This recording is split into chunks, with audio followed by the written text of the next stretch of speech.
بسم اللہ الرحمن الرحیم۔ یک زمانہ صحبت بالیا، بہترز صد سالہ طاعت بیریا، مولوی ہرگز نہ شد مولائے روم، تا غلام شمس تبریزی نہ شد۔ معزز ناظرین کرام، السلام علیکم ورحمۃ اللہ وبرکاتہ۔ مولائے ساز و سوز مولائے روم کی بارگاہ میں آج خراج تحسین پیش کرنے کے لیے، ان کی حالات زندگی اور علمی مرتبے اور مقام کو آپ لوگوں تک اجاگر کرنے کے لیے یہ پروگرام، یہ نشست ترتیب دی گئی ہے۔ آپ دیکھ رہے ہیں ARYQ TV پر مولائے روم رحمۃ اللہ تعالیٰ علیہ۔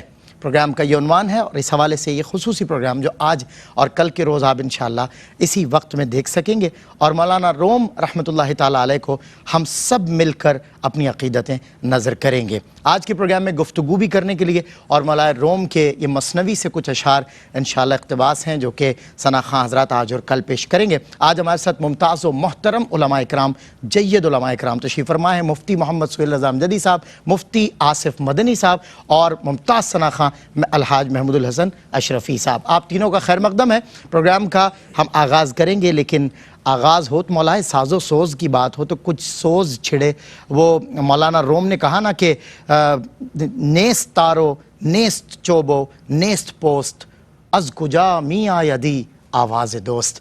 آواز دوست کو سنتے ہیں مولانا روم کے لکھے ہوئے اشعار کی شکل میں، محمود الحسن اشرفی پیش کریں گے۔ نور احمد باعث آفاق شد، نور احمد شورش عشاق شد،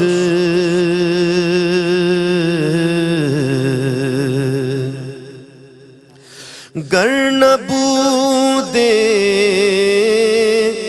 نور احمد در جہاں،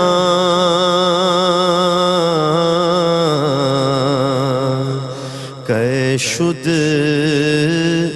پیدا زمین و آسمان،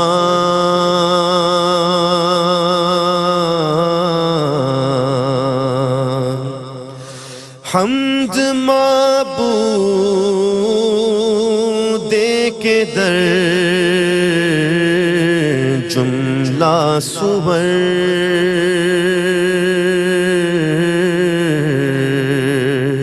شد بانوار محمد جلوہ گر،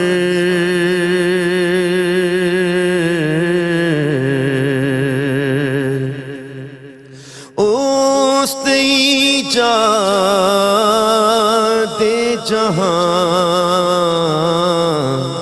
را واسطہ،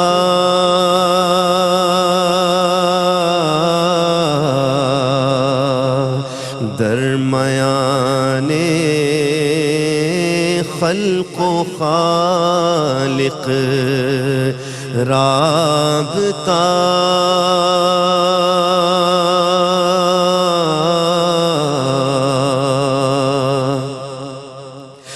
صد کتاب و صد ورق در نار کن،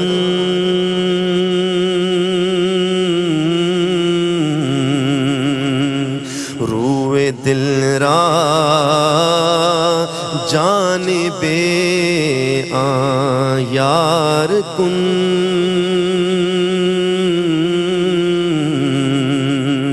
نور احمد باعث آفاق شد، نور احمد شورش عشاق شد۔ بہت خوب، سبحان اللہ، اللہ خوش رکھے، سلامت رہیں۔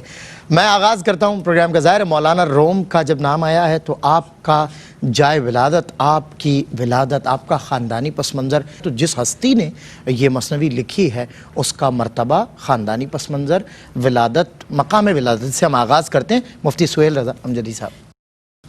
بسم اللہ الرحمن الرحیم، اللہم صلی علی سیدنا و مولانا محمد وعلی آلہ و اصحابہ وبارک وسلم۔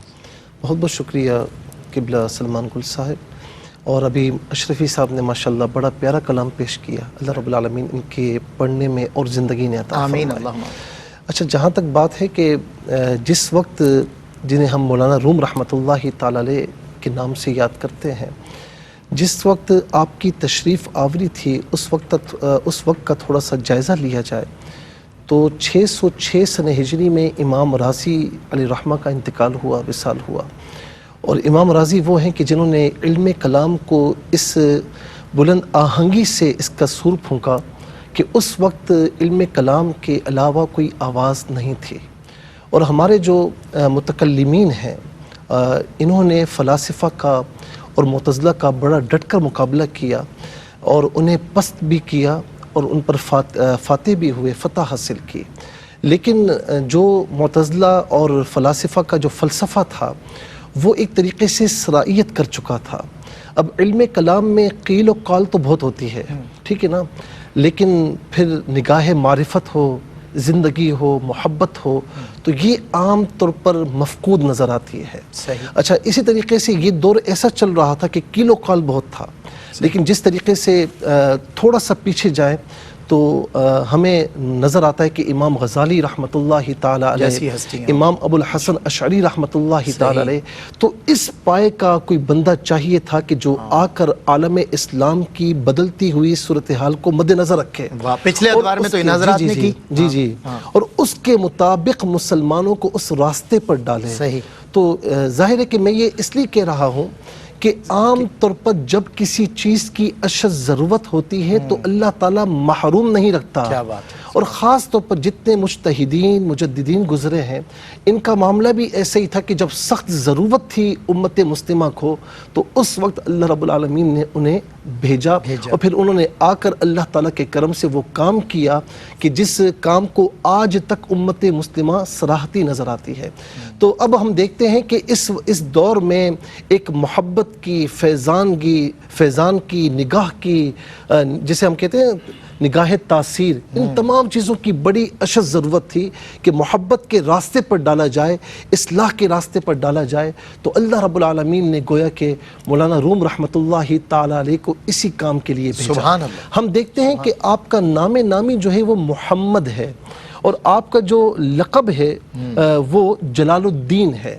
تو اسی لیے ہم کہتے ہیں کہ محمد جلال الدین، اور ان کا جو شہرت ہے وہ مولانا روم یا مولانا رومی رحمۃ اللہ تعالی علیہ کے نام نامی سے ہے۔ آپ کے نسب کی طرف ہم دیکھتے ہیں تو والد محترم کی طرف سے آپ کا جو نسب ہے وہ 9 واسطوں سے سیدنا صدیق اکبر رضی اللہ تعالی عنہ سے جا ملتا ہے۔ صحیح۔ اور والدہ محترمہ کی طرف سے دیکھیں تو آپ کا آپ کا جو نسب ہے وہ مولا علی المرتضی رضی اللہ تعالی عنہ سے جا ملتا ہے۔ سبحان اللہ۔ اور اسی طریقے سے جی پدری اعتبار سے دیکھیں یا جو ہے وہ والدہ محترمہ کی مادری اعتبار سے دیکھیں تو آپ کے خاندان میں اجلہ علماء ہمیں نظر آتے ہیں، فضلاء ہمیں نظر آتے ہیں۔ اور خاص طور پر جو ہے وہ آپ کی جو دادی ہیں وہ ملکہ جہاں شاہان خوارزم کے خاندان سے تھی۔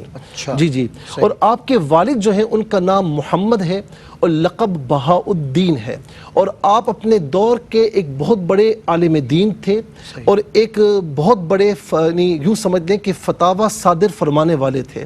اسی لیے آپ کو سلاطین العلماء بھی کہا جاتا ہے کہ علماء کے سلاطین، یعنی علماء کے سلطان العلماء بھی کہا جاتا ہے۔ اور آپ کی زندگی کا جو گزارنے کا ڈھنگ تھا، جو شب و روز تھے، وہ اس طریقے سے تھے کہ عبادات اپنی جگہ پر، دن میں تدریس کا معاملہ ہوتا، واعظ و نصیحت کا معاملہ ہوتا، رات میں اللہ تعالیٰ کی عبادات ہوتی، اور تھوڑا سا آپ کے والد گرامی کا جو انداز تھا وہ شاہانہ تھا، اسی لیے آپ کو سلطان العلماء کہا جاتا ہے۔ اور اسی طریقے سے جو آپ کے صاحبزادے ہیں مولانا جلال الدین رومی رحمۃ اللہ تعالی علیہ، ان کی جو پیدائش ہوئی وہ 6 ربیع الاول 604 سن ہجری میں آپ پیدا ہوئے اور سلطان العلماء کے ایک مرید خاص میں سے ایک تھے جنہیں سید برہان الدین محقق ترمذی کہا جاتا ہے. وہ آپ رحمۃ اللہ تعالی علیہ کے اتالیق مقرر ہوئے. اتالیق اسے کہا جاتا ہے کہ وہ بچہ جس کی زیر تربیت رہے. جی 4 یا 5 برس کی عمر تک جو ہے وہ آپ کے اتالیق رہے اور مولانا رحمۃ اللہ تعالی علیہ آپ انہی کے زیر تربیت رہے. واہ ماشاء اللہ. ناظرین کرام، خاندانی پس منظر آپ نے دیکھا کہ نسل در نسل جو علم کا ایک سلسلہ ہے، ایک ظاہر لوگ جس سے فیض لے رہے ہیں، اکتساب فیض کر رہے ہیں، یہ وہ ایک خانوادہ. مولانا روم کی خود کی شخصیت سے مفتی محمد سہیل رضا امجدی صاحب نے پچھلے ادوار کا جب ذکر کیا، نہ صرف ادوار، اس ادوار کی بڑی علمی شخصیات، بلکہ آپ کے خانوادے کی جو شخصیات ہیں ان میں سے کچھ کو زیر ذکر لائے تو پتہ چلا کہ کس خاندان سے آپ کا تعلق ہے. انشاءاللہ آپ کی پیدائش اور آپ کی وفات کے جو مختلف 2 علاقہ جات ہیں، ہجرت کی وجہ کیا بنی، اس پر بات کریں گے اس مختصر سے وقفے کے بعد. خوش آمدید ناظرین، آپ کا خیر مقدم ہے پروگرام مولا روم رحمۃ اللہ تعالی علیہ. مفتی آصف مدنی صاحب قبلہ، مولانا روم کی پیدائش ہو رہی ہے بلخ میں اور آپ کی جو وفات ہے وصال فرما رہے ہیں آپ قونیہ میں. ایک تو یہ ہجرت اور پھر یہ اس حوالے سے آپ قونیہ تشریف لائے، کب تشریف لائے، ہجرت کی کیا وجہ بنی، میں چاہتا ہوں ان دونوں باتوں پہ ذرا روشنی ڈالیے. اعوذ باللہ من الشیطان الرجیم، بسم اللہ الرحمن الرحیم. آپ نے جو آپ کی پیدائش تو جیسا کہ حضرت نے فرمایا بلخ میں ہوئی اور وہاں سے مختلف مقامات پر ہجرت کرتے کرتے آپ قونیہ پہنچے ہیں. تو یہ 6 سال میں ہجرت یہ شروع ہوئی اور جب آپ قونیہ تشریف لے گئے تو یہ آپ کی عمر 18 برس تھی. اچھا. اور اس کا سبب یہ ہوا کہ جیسا کہ حضرت نے ذکر کیا کہ آپ کے والد محترم بہاؤالدین ولد جو ہیں وہ بہت زبردست پائے کے عالم بھی تھے اور صاحب حال فردوسیہ سلسلہ فردوسیہ کے بہت بڑے بزرگ شمار کیے جاتے تھے اور آپ کا حلقہ ارادت بہت بڑا تھا. حتیٰ کہ وہاں کا جو بادشاہ خوارزم شاہ جو ہے وہ بھی آپ کے مریدوں میں شامل تھا اور امام فخر الدین رازی رحمۃ اللہ علیہ، ان کو کون نہیں جانتا، وہ بھی آپ کے والد محترم شیخ بہاؤالدین ولد کی مجلس میں آ کر بیٹھا کرتے تھے اور اکتساب علم کیا کرتے تھے. تو یہ آپ کا جو حلقہ ارادت بہت بڑا تھا، اس وجہ سے ایک بار یہ خوارزم شاہ آپ کی مجلس میں حاضر ہوا تو دیکھا لوگوں کا بہت بڑا ہجوم ہے، جس کی وجہ سے وہ مضطرب ہوا اور پھر اطراف میں لوگ موقع کی تلاش میں ہوتے ہیں کہ حضرت یہ اگر ایک وقت آ سکتا ہے کہ آپ کی سلطنت کا تختہ الٹ جائے گا. تو اسے اضطراب پیدا ہوا اور وہ اپنے محل لوٹا اور اس نے چابیاں بھی حضرت کو بھیج دیں کہ حضرت سارے لوگوں کے دلوں پر تو آپ کی حکومت چل رہی ہے، چابیاں میں رکھ کر کیا کروں گا. تو یہ پیغام تھا کہ یہ بڑی بات، یہ پیغام تھا کہ آپ یہاں سے چلے جائیں تو بہتر ہے. تو حضرت نے کہا ٹھیک ہے، مجھے اس علاقے سے کوئی سروکار نہیں اور بادشاہی تو میرے لائق نہیں ہے، تمہارے ہی لائق ہے، ہم تو فقیر لوگ ہیں. لہٰذا آپ نے یہ فرمایا کہ میں یہاں سے چلا جاتا ہوں. پھر خوارزم شاہ نادم ہوا، اس نے کوشش کی لیکن آپ نہیں رکے اور یہ جو ہے ہجرت کا سبب بنا اور آپ بلخ سے نکلے ہیں. اس وقت مولانا روم رحمۃ اللہ علیہ کی عمر 6 برس تھی.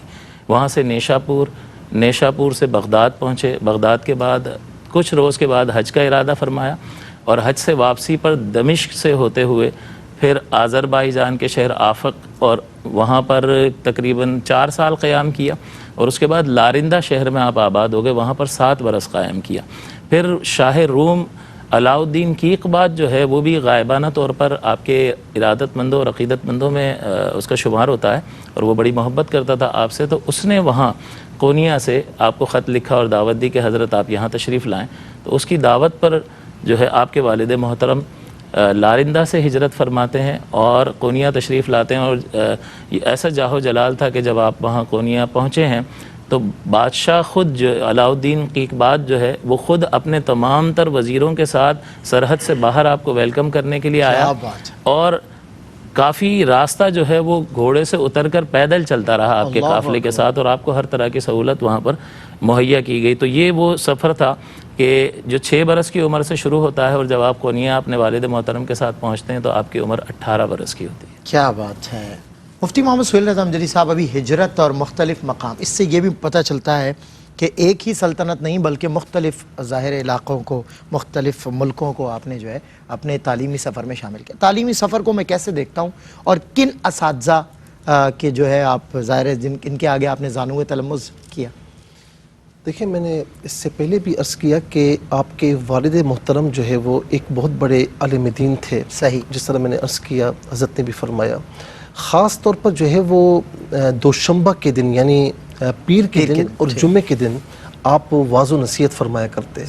اور خاص طور پر جو آپ کے خاص احباب ہوتے ہیں نا تو ان کے سامنے حقائق اور جو معارف کی باتیں ہیں وہ آپ پیش فرمایا کرتے.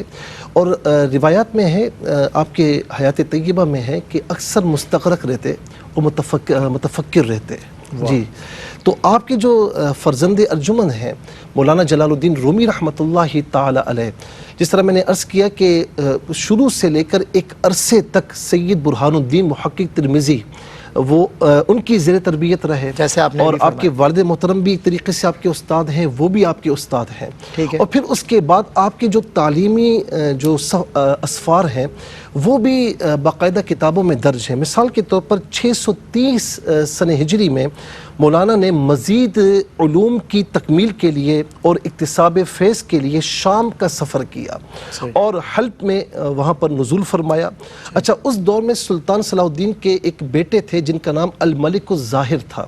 انہوں نے قاضی بہاؤالدین کی تحریک سے جو اجلہ علماء میں سے تھے وہاں پر 591 سن ہجری میں متعدد بڑے بڑے مدارس قائم کیے. اچھا. اور اس وقت مدارس جو قائم ہوئے ان کی وجہ سے حلب بھی دمشق کی طرح ایک یوں سمجھ لیں کہ علوم کا مرکز بن گیا. اور ایک وقت ایسا بھی آیا کہ وہاں پر اتنے بڑے بڑے مدارس تو مولانا جلال الدین رومی رحمۃ اللہ تعالی علیہ وہاں پر آپ کا قیام رہا اور وہاں پر بھی مدرسہ حلاویہ وہاں پر قیام پذیر ہوئے. اور کمال الدین ابن العدیم بڑے مشہور اس وقت عالم دین تھے، ان سے استفادہ کیا.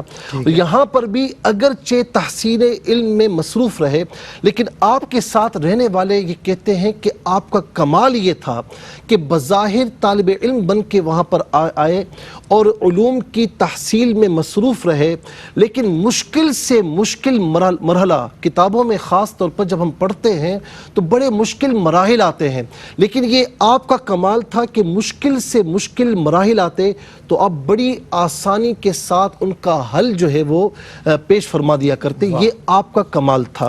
پھر حلب سے مولانا جو ہے دمشق تشریف لائے، یہاں پر آپ نے مدرسہ مقدسیہ یہاں پر قیام فرمایا. اس وقت وہاں پر بڑے بڑے علماء موجود تھے اور آپ کے ساتھ رہنے والے کہتے ہیں کہ دمشق میں شیخ محی الدین ابن عربی، شیخ سعد الدین حموی، شیخ عثمان رومی، شیخ اوحد الدین کرمانی رحمۃ اللہ تعالی علیہ اور شیخ صد الدین قنوی، یہ کوئی معمولی علماء نہیں تھے، یہ بڑے پائے کے بزرگ بھی تھے، بڑے پائے کے علماء فضلاء بھی تھے. ان کی صحبت بھی مولانا روم رحمۃ اللہ تعالی علیہ کو حاصل رہی. اور پھر اس کے ساتھ ساتھ آپ نے دمشق میں واپس آ کر، اور یہ 635 سن ہجری میں آپ دمشق میں جو ہے وہ واپس آئے اور مدرسہ قونیہ میں آپ نے قیام فرمایا. یہاں مستقل آپ نے جو ہے وہ قیام فرمایا. اور پھر اس کے ساتھ سید برہان الدین جو آپ کے استاد تھے، اولین استاد میں سے تھے، آپ کے تعلیق بھی تھے، ان کا جو وصال ہوا 637 سن ہجری میں ان کا وصال ہوا. 5 سال تک اس کے بعد جو ہے تقریباً یہ علماء فرماتے ہیں اور جو راوی کرنے والے وہ فرماتے ہیں، کتابوں میں لکھا ہے کہ آپ 5 سال تک مزید علماء ظاہر کے لباس میں رہے.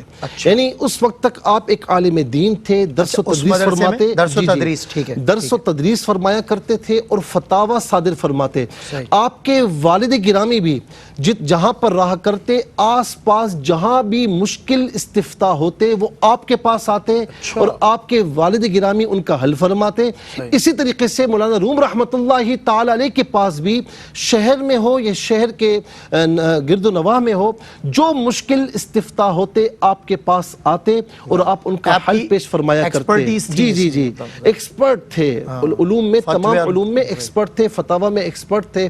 پھر کہتے ہیں کہ 5-6 سال کے بعد پھر ایک مرحلہ ایسا آیا کہ آپ کی ملاقات شمس تبریز رحمۃ اللہ تعالی علیہ سے ہوئی اور پھر آپ کی زندگی کا ایک نیا رخ شروع ہو گیا. اسی رخ پر میں مفتی عاصم مدنی صاحب آپ کی طرف بڑھتا ہوں. آپ نے فرمایا مولوی ہرگز نہ شد مولائے روم تا غلام شمس تبریزی نہ شد. یہ جو شمس تبریز علیہ رحمہ سے آپ کی ملاقات کا احوال ہے، عقیدت و محبت کا یہ جو سرنامہ کلام، اسے آپ اصل میں یہ سلوک کی راہیں ہیں، اور اس کے بارے میں علماء نے یہ تحریر فرمایا ہے کہ یہ کسی کامل کے ساتھ ہی طے ہو سکتی ہیں۔ واہ، اگر کسی کامل کا ہاتھ نہ پکڑا جائے اور ویسے ہی اس میدان میں اتر جائے تو انسان کے گمراہ ہونے کا اندیشہ رہتا ہے، اندیشہ کیونکہ جب وہ جائے گا اس میدان میں اور اپنے طور پر کوشش کرے گا اور کسی چیز کا بھی انکشاف نہیں ہوگا صحیح، تو کہے گا یہ بیکار قسم کی باتیں ہیں، کچھ بھی نہیں رکھا ہے ان میں۔ تو اچھا، اپنی عین ممکن ہے کہ اس کا علم بھی اسے گمراہ کر دے۔ جی، تو وہ اصل صورتحال یعنی اس میدان میں اترنے سے پہلے جہاں تھا اس سے پیچھے چلا جائے گا، اور ہو سکتا ہے کہ اس میں دین کا نقصان بھی ہو۔ اس لیے علماء نے فرمایا کہ چونکہ اس میں دین کا نقصان ہے، اندیشہ ہے، لہٰذا بغیر کسی کامل کا ہاتھ پکڑے سلوک کی راہیں طے نہیں کرنی چاہیے اور اس میدان میں اترنا نہیں چاہیے۔ صحیح۔ تو یہ آپ کی خوش نصیبی کے شمس تبریز جو ہیں وہ ان سے آپ کی ملاقات ہوئی رحمۃ اللہ علیہ، اور یہ علم ظاہر کے حصول کے بعد جو آپ کا یہ روحانی سفر شروع ہوتا ہے وہ انہی کی صحبت کی وجہ سے شروع ہوا، اور مختلف اس کے بارے میں روایات موجود ہیں، مختلف واقعات ہیں کہ کس طرح سے آپ کی ملاقات ہوئی۔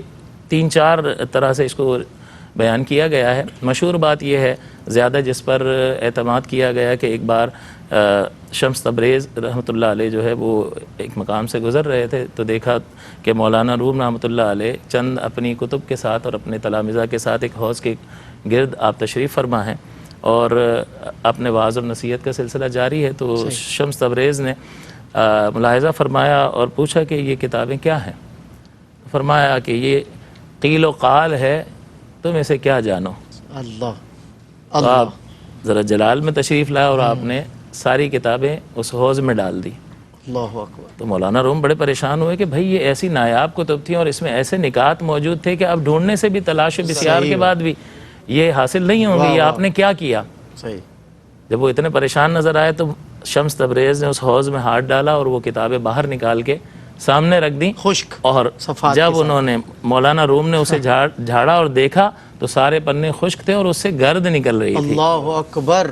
تو آپ نے پوچھا یہ کیا ہے؟ کہا یہ حال ہے، اسے تم نہیں تم نہیں جانتے۔ تو اس کے بعد سے جو ہے آپ کا تعلق مولانا روم رحمۃ اللہ علیہ سے ہوا، اور پھر جو صحبت آپ کو حاصل ہوئی وہ ایسی صحبت تھی کہ ایک روایت کے مطابق 3 مہینے تک اور ایک روایت کے مطابق 6 مہینے تک ایک کمرے میں دونوں صاحبان نے قیام فرمایا، اور کسی کی مجال نہیں تھی کہ اس کمرے میں داخل ہو سکے سوائے صدر الدین زرکوب رحمۃ اللہ علیہ، ایک بزرگ گزرے ہیں، انہی کا یہ حجرہ تھا جس میں آپ نے قیام فرمایا تھا۔ تو 3 مہینے تک بغیر کچھ کھائے پیے، کھانا وغیرہ ترک کیے ہوئے آپ نے آپ کی صحبت اختیار کی، اور جو علوم و معارف جو ہے اس کے خزانے آپ کو عطا کیے گئے وہ وہی جانتے ہیں کہ جس کو دیا گیا۔ اس کے بعد آپ ہمہ وقت جو ہے کوئی ایسا لمحہ نہیں ہوتا تھا کہ جس میں آپ ان کی صحبت کو ترک فرمایا کرتے، لہٰذا آپ کے تلامذہ اور خاص مریدین جو ہے انہیں بہت زیادہ تشویش لاحق ہوئی، اور جب شمس تبریز کو اس بات کا علم ہوا تو آپ کو یہ اندازہ ہوا کہ یہ بہت بڑا فتنہ کھڑا ہو جائے گا، تو آپ پھر وہاں سے قونیہ سے رخصت ہو گئے اور آپ دمشق چلے گئے، شام کی طرف چلے گئے۔ تو اس چلے جانے کی وجہ سے مولانا روم کی کیفیت ایسی ہو گئی کہ انہیں اتنا صدمہ ہوا کہ انہوں نے پھر تھوڑا بہت جو شمس تبریز کی موجودگی میں لوگوں سے ملاقات رہتی تھی وہ بھی ترک کر دی اور بالکل گوشہ نشین ہو گئے، اور انتہائی غم کی کیفیت آپ پر ہر وقت طاری رہتی۔ تو گھر والے اور یہ لوگ مریدین اور پریشان ہو گئے کہ وہ تھے تبھی بہتر تھا۔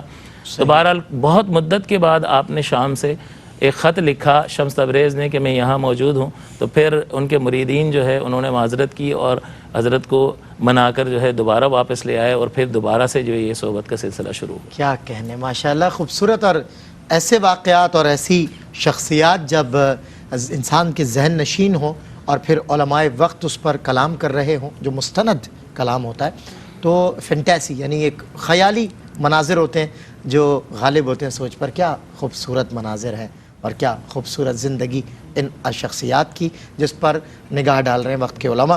ایک بریک اور اس کے بعد لاسٹ سیگمنٹ انشاءاللہ، اور پروگرام کے اختتام پہ محمود الحسن اشرفی انشاءاللہ مولائے روم کے اور کچھ انشاءاللہ اشعار پیش کریں گے۔ ایک وقفے کے بعد ہوتی ہے ملاقات۔ ویلکم بیک ناظرین، آپ کا خیر مقدم ہے مولائے روم رحمۃ اللہ تعالیٰ علیہ کے اس پروگرام۔ یہ لاسٹ سیگمنٹ ہے، ہم نے آپ کے ولادت پر، خاندانی نسب پر، حسب پر نگاہ ڈالی ابتدا میں، پھر آپ کا جو سفر ہے، آپ ظاہر جائے ولادت بلخ ہے اور پھر وصال قونیہ ہے، وہ کس طرح کہاں کہاں ہجرت رہی مفتی صاحب نے قبلہ نے ذکر کیا۔ اس کے بعد ہم نے آپ کے تعلیمی سفر، آپ کے اساتذہ کی بات کی، اور پھر ہم نے حضرت شمس تبریز علیہ رحمہ سے جو آپ کی ملاقات کا ایک واقعہ ہے، عقیدت و محبت کا جو ایک سرنامہ کلام ہے، اس کو بھی ذکر کیا۔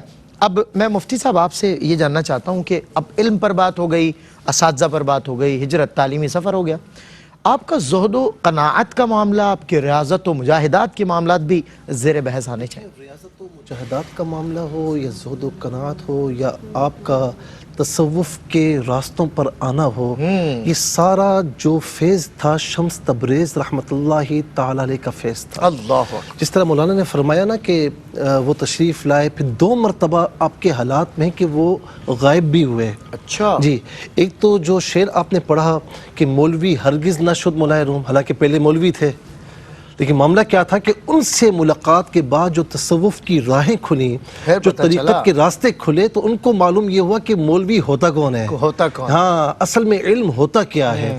تو اس ایک فراق کا عالم تھا، تو اس عالم میں پھر یہ شعر بھی آپ نے کہا کہ شمس تبریز بما راہ حقیقت نمود، پھر فرماتے ہیں کہ ماز فیض قدم اوست کہ ایمان دار ہیں۔ کتنی بڑی بات کہہ دی کہ مجھے اگر ایمان کی حقیقت کا اگر معلوم ہوا ہے تو ان کے صدقے میں معلوم ہوا ہے۔ اچھا، پھر اس کے ساتھ آپ کے حالات میں یہ لکھا ہے کہ شمس تبریز سے جب تک ملاقات نہیں ہوئی تھی تو آپ کا انداز بڑا شاہانہ تھا۔ جب آپ باہر تشریف لاتے تو سواری ہوتی، ساتھ میں اسٹوڈنٹس ہوتے، طلبہ ہوتے، عمراء ہوتے، آپ کے رکاب میں ہوتے۔ لیکن جب آپ کی ملاقات شمس تبریز رحمۃ اللہ تعالی علیہ سے ہوئی تو یکسر پھر آپ کا جو ایک معاملہ تھا وہ بدل گیا۔ کسی کہتے ہیں نا کہ ایک انقلاب برپا ہوا۔ اور میں یہاں پر یہ اشعار پڑھنا چاہوں گا کہ کسی صاحب حال نے کہا کہ قال را بگزار صاحب حال شو، کہ قال چھوڑ اب صاحب حال ہو جا، زیرے پائے کامل پامال شو۔ اگر تجھے صاحب حال ہونا ہے تو کسی حال والے کے قدموں سے لپٹ جا، پامال ہو جا، کسی کامل کی صحبت کسی کامل کی صحبت اختیار کر۔ سرما کن در چشم خاک او۔ اچھا، اب طریقہ بتا رہے ہیں کہ جس ولی کامل کے دامن سے تو وابستہ ہوا ہے نا، اس کے قدموں کی خاک کو اپنی آنکھوں کا سرما بنا لے۔ پھر اس کے بعد کیا ہوگا؟ تابا بینی ز ابتدا تا انتہا۔ پھر اس کے بعد اللہ رب العالمین تیرے سامنے تیری بصارت کو کھول دے گا، آنکھوں سے پردے ہٹ جائیں گے، تجھے وہ نظر آئے گا جو اس سے پہلے نہیں دیکھا۔ تو پھر آپ کے ساتھ یہی معاملہ ہوا کہ شمس تبریز رحمۃ اللہ تعالی علیہ کی صحبت نصیب ہوئی۔ اس کے بعد پھر آپ پر ایک عجیب و غریب جسے ہم کہتے ہیں کہ وارفتگی کا عالم طاری ہوا۔ پھر اس کے بعد آپ کی زندگی اور ہو گئی۔ تو آپ کی جو ریاضت و مجاہدہ ہے، اس کے بارے میں آپ رحمۃ اللہ تعالی علیہ کے حوالے سے کہا جاتا ہے کہ سپہ سالار جو ان کے ساتھ برسوں تک رہے، وہ کہتے ہیں کہ کبھی ان کو شب خوابی کے لباس میں نہیں دیکھا۔ اچھا جی، اس کا مطلب کیا ہے؟ تتجافا جنوبہم عن المضاجع۔ اللہ اکبر۔ ان کی کروٹیں، ان کی پیٹھیں زمین سے جدا رہتی ہیں رات میں۔ فرمایا کہ تکیہ بالکل استعمال نہیں کرتے تھے، یہ ریاضت، جی قصدن لیٹتے نہیں تھے، نیند غالب ہوتی تو بیٹھے بیٹھے تھوڑا سا آرام کر لیتے۔ اور بعض اوقات کیونکہ شمس تبریز رحمۃ اللہ تعالی علیہ سے ملاقات کے بعد نا آپ سماع بھی بہت زیادہ سنتے۔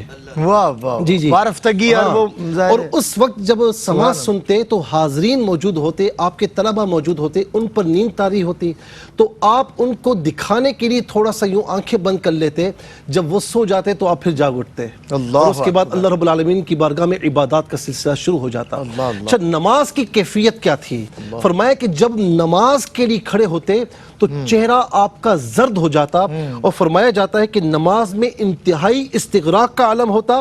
فرماتے ہیں کہ بار بار ہم نے اپنی آنکھوں سے ان کو دیکھا کہ عشاء کے بعد نوافل پڑھنے کے لیے نیت باندھتے تو 2 رکعتوں میں صبح ہو جاتی۔ اللہ اکبر۔ اچھا، زہد و قناعت بھی اسی طریقے سے تھا کہ تمام سلاطین عمراء آپ کو کچھ بھیجتے تو اپنے پاس کچھ نہ رکھتے، بانٹ دیا کرتے، یہاں تک کہ آپ کے صاحبزادے نے ایک مرتبہ کہا کہ حضور کچھ بھی نہیں ہے تو کچھ رکھ لیا، لیکن جس دن گھر میں کچھ نہ ہوتا تو خوش ہوتے کہ آج دنیاوی کوئی چیز میرے پاس نہیں۔ اسی طریقے سے آپ کی فیاضی، آپ کا ایثار اس طریقے سے تھا کہ اللہ تبارک و تعالیٰ نے ہر معاملے میں آپ کو ایک بڑا مقام عطا فرمایا۔ اللہ اکبر، کیا بات ہے مفتی صاحب قبلہ۔ آخری چند لمحات میں چاہتا ہوں، کہتے ہیں کہ موت ایک پل ہے جو دوست کو دوست سے ملاتا ہے. اب وہی جو دوست ہوتا ہے حقیقتاً اس دوست کے لیے ایک شاعر نے کہا نا کہ جس نے دیکھا مر ہی گیا تیری چشم سیاہ میں ہے جادو, غیر کا دھوکہ مجھ کو نہ دے تجھ میں اور مجھ میں تو. تو مولانا روم کا وصال جو ہے, یہ جو موت کے حوالے سے ہم نے ایک عارفانہ بند بھی باندھا, مولانا روم کے وصال کو میں کیسے دیکھتا ہوں, اس حوالے سے پیش نظر رہے. بڑی شخصیات جن کے گرد بہت سارے لوگ جمع ہوتے ہیں اور بہت سارا بڑا حلقہ ارادت ان کا ہوتا ہے, بہت سارے لوگ محبت کرنے والے ہوتے ہیں, تو ایسے لوگوں کی جانب سے قدرتی طور پر اکثر اوقات یہ دیکھا گیا ہے کہ اشارے مل جاتے ہیں کہ اب رخصتی کا وقت ہے, تاکہ اچانک کوئی صدمہ وارد نہ ہو اور لوگ ذہنی طور پر اس کے لیے تیار رہیں.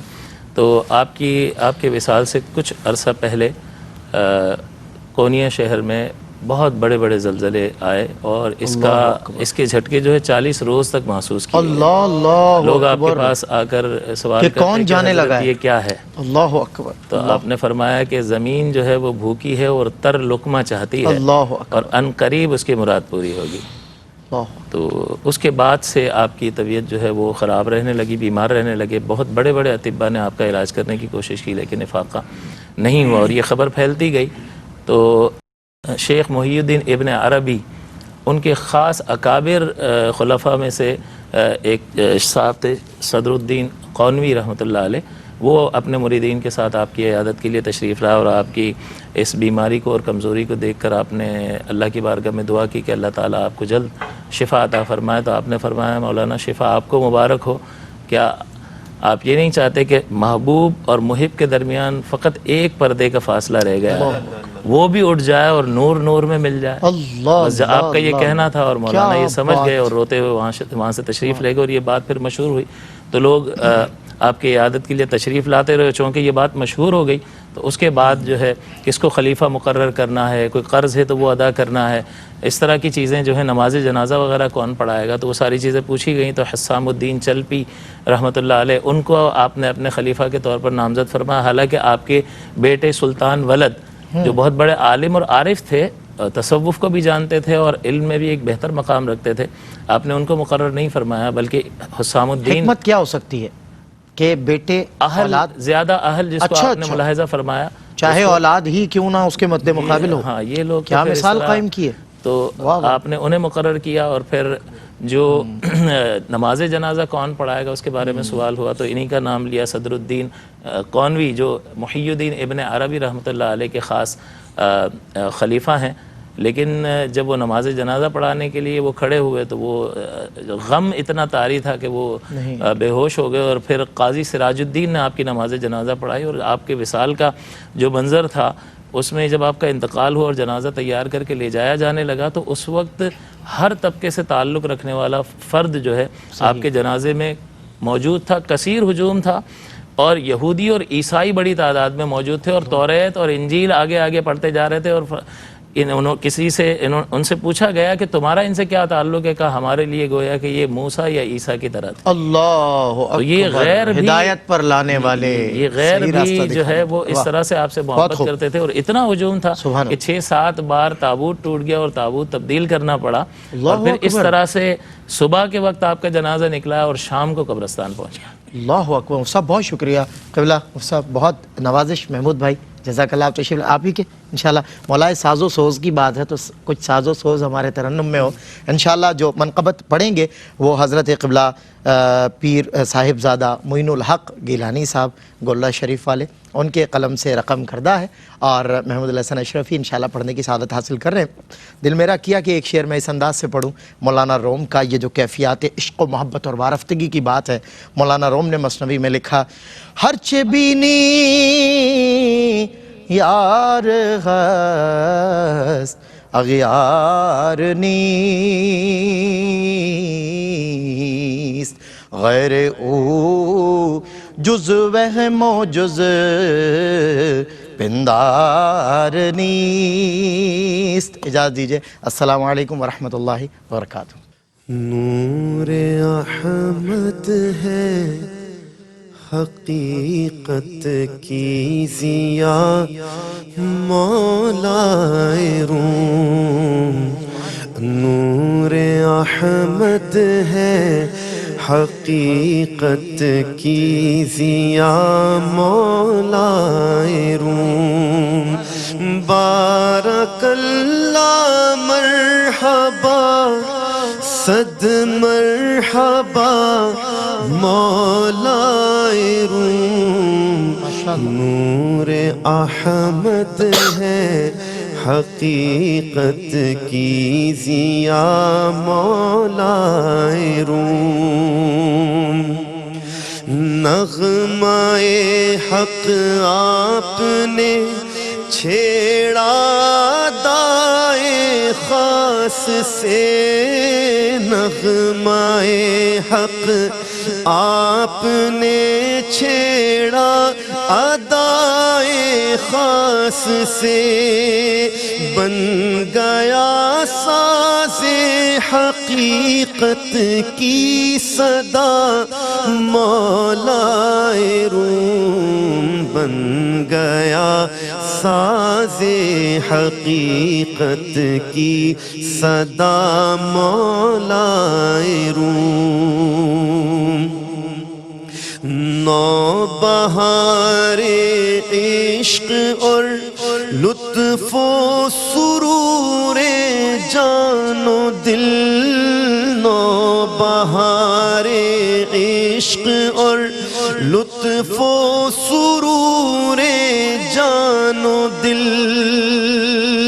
وجد و حال و کیف و سرمستی خوشا مولائے روم وجد و حال و کیف و سرمستی خوشا مولائے روم نیر حسن ازل ہے قونیا میں ذوفگن نیر حسن ازل ہے قونیا میں ذوفگن تیرگی میں صورت شمع خدا مولائے روم تیرگی میں صورت شمع خدا مولائے روم ایک مدت سے بسط اخلاص جان و دل معین ایک مدت سے بسط اخلاص جان و دل معین منتظر لطف و عنایت کا ہے یا مولائے روم منتظر لطف و عنایت کا ہے یا مولائے روم نور احمد ہے حقیقت کی ضیا مولائے روم بارک اللہ مرحبا صد مرحبا مولائے روم نور احمد ہے حقیقت کی ضیا مولائے روم